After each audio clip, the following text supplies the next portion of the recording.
How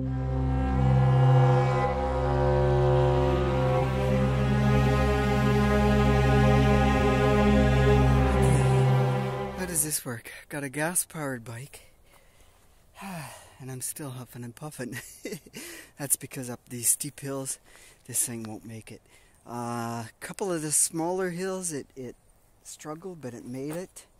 Or I figured out to do a zigzag to get this bike going. So anyways, to update you, we're back in Port Alberni.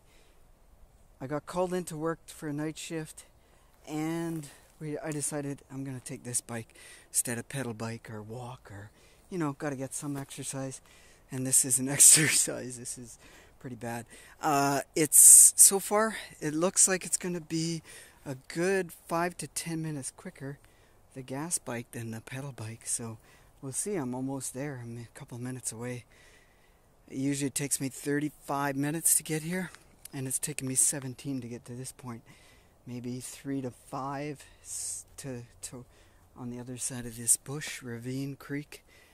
So, yeah, these things are steep. Even pedal bikes won't make it.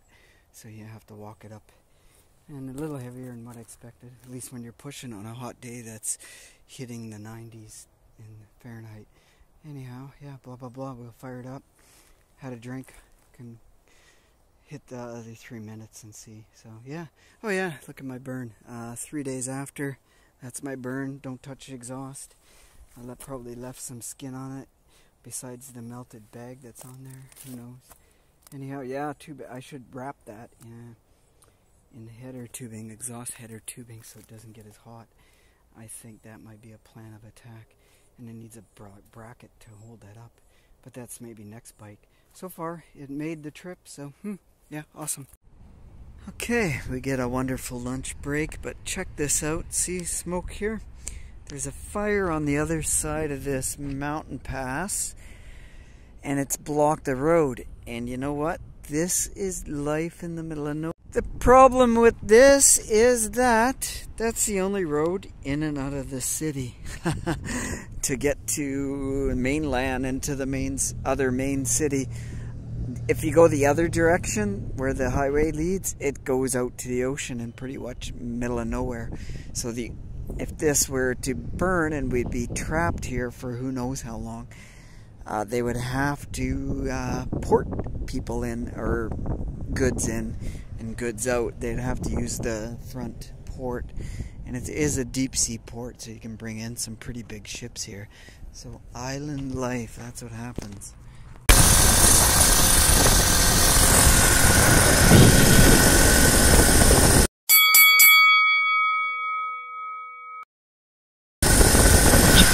The next morning. So this is the backyard. So look at here, all the smoke on that mountainside, but the fire is on the mountain right behind us.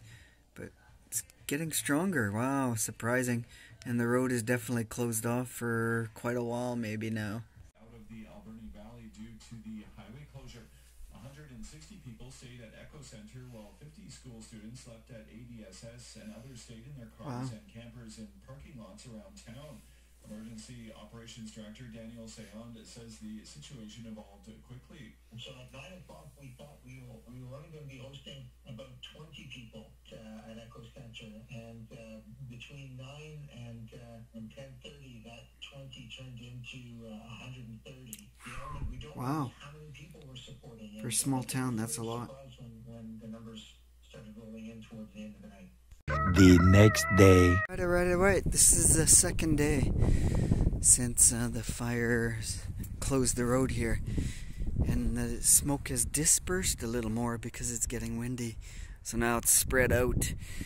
And yeah, it doesn't look good. It looks like they're going to close it for a while. They said falling debris on the highway. Everything from the fire, I guess. And in the pictures I saw, it's right on the edge of the road. All that fire is going, so that's a good view. So this is the road. It's closed up a little bit farther, and you can't get up the hump. They call it the hump. And yeah, it's a hump up into the wilderness there. So not today. No hump. No humping allowed. Oh, that make a good chair. Look at that. You could sit there. Yeah, and those are not construction signs. Those are actually just telling you that up ahead the road is closed. So they won't let you up the pass. There's an out-of-control wildfire burning on the bluffs, on the highway, blah blah blah. Hillside has become unstable, sending trees, boulders, debris onto the road. The road remains closed at this time. You're captive here. Well, you know, my friends, it's amazing. Of course, every time you go to start videoing, some loud car goes by with no muffler. Anyways, yeah, a week into this closed road crisis and shelves are empty already. Unbelievable what that 1 week difference will make. What is it? It's Sunday the 10th of June, 11th, something like that. Wow, it's no meat on the shelves.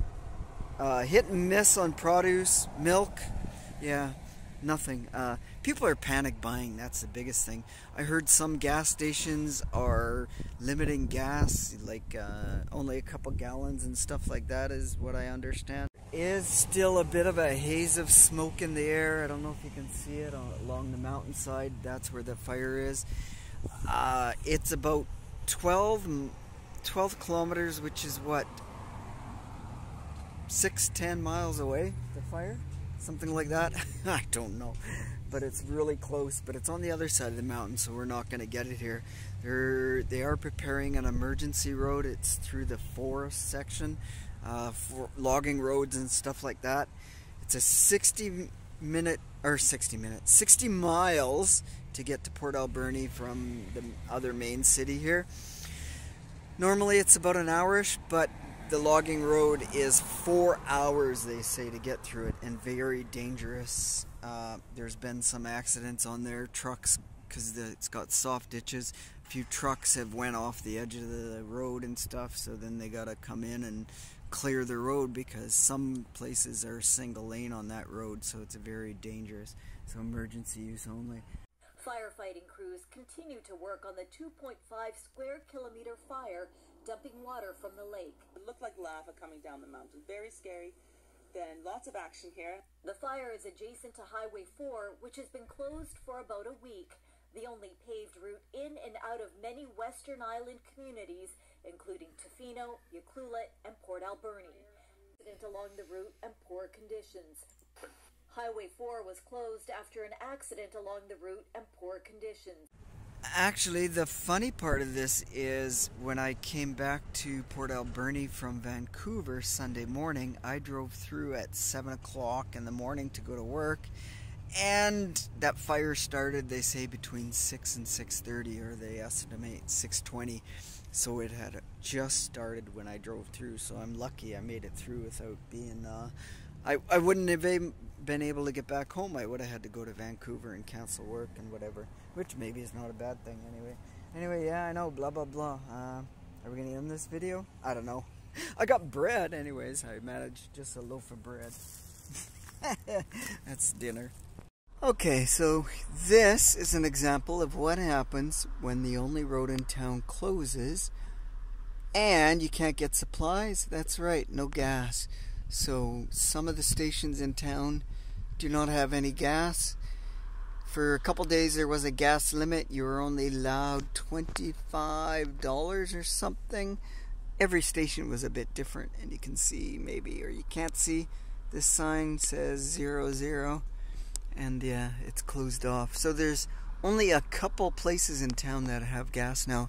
Who knows when they're going to open the emergency road to get gas in here. The emergency road is pretty rough, I heard, and is very slow going, 4 or 5 hours at least to drive 115 kilometers, which is what, 70 miles or something like that.